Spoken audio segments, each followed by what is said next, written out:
Terra Pivast. That's Estonian for hello. That's because today I'm talking about two topics. The first one is heritage. Where do you think I come from? Have a guess. No, not the swamps of some sort of weird, ironic naming. Oh, you're so funny, you. You see, my heritage dates back to Spain. Only a little bit Spanish, but still, it's there. It's like a crowning example of my heritage. Well, now you're probably saying, Patrick, how are you Spanish? How are you Spanish? Well, I'm going to tell you. My granddad was Irish.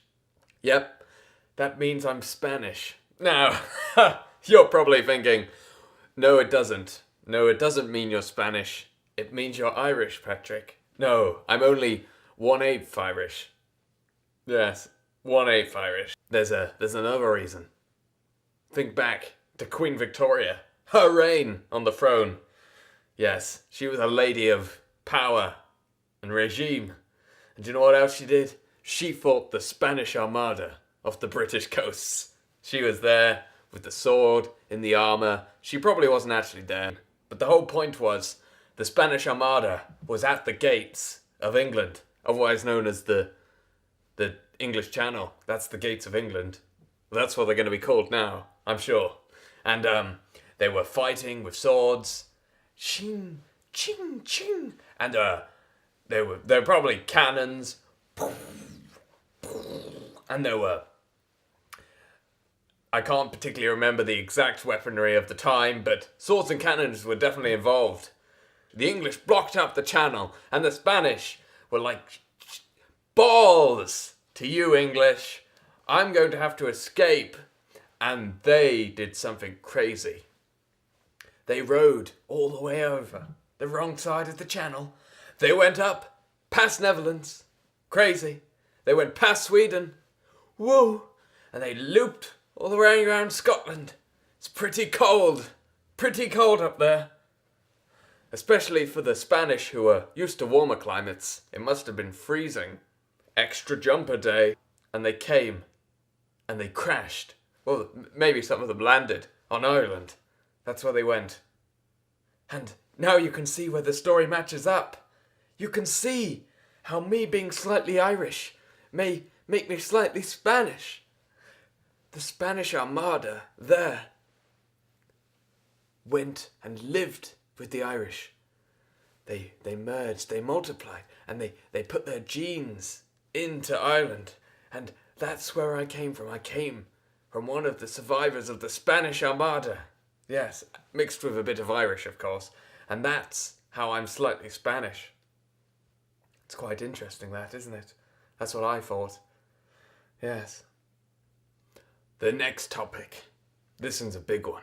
It's a biggie. It's a biggie. Prepare your braces, for this one might hit you quite hard. How do you live a long and fulfilling life?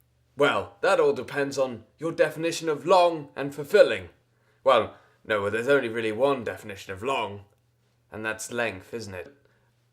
The real question is, how do you make it fulfilling? What is fulfilling? How do you make a fulfilling life? How? Well, you could be nice to people. People like that. People like, you shake their hands and they go, oh, have a nice day.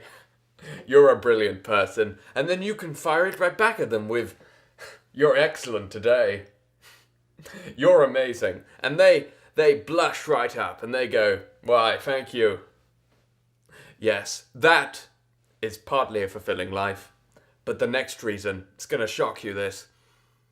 All you have to do is eat some breakfast. Yes, breakfast. Wait, Patrick, but I don't eat breakfast. All I have is a coffee or a cup of tea in the morning.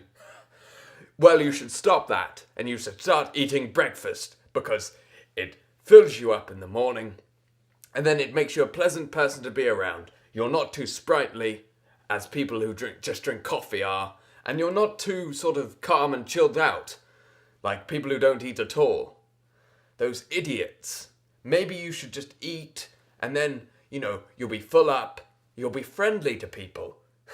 Someone might call you excellent.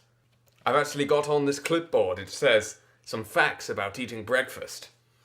Countries that have war all the time, hundreds of years and thousands of war. Yes, these countries have been proven not to eat breakfast. Their citizens skip breakfast regularly to do other things, like take their children to school. Yes, get up a bit earlier to eat your breakfast, perhaps. Maybe that's what you could do. I feel a bit dishonest. There's nothing on this, but I'm sure it's right because it obviously makes sense. Breakfast is how to make a fulfilling life.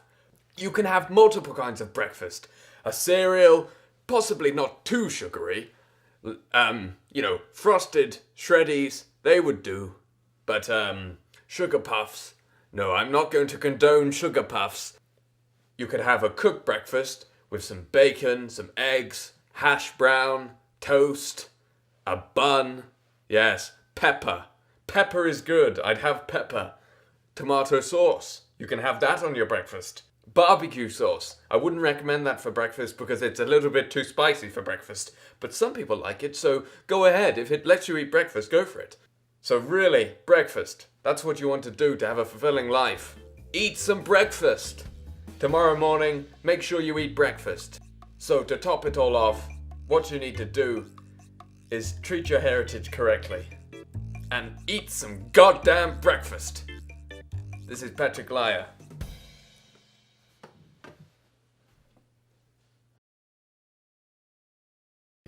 And then lose a limb. Nice to meet you.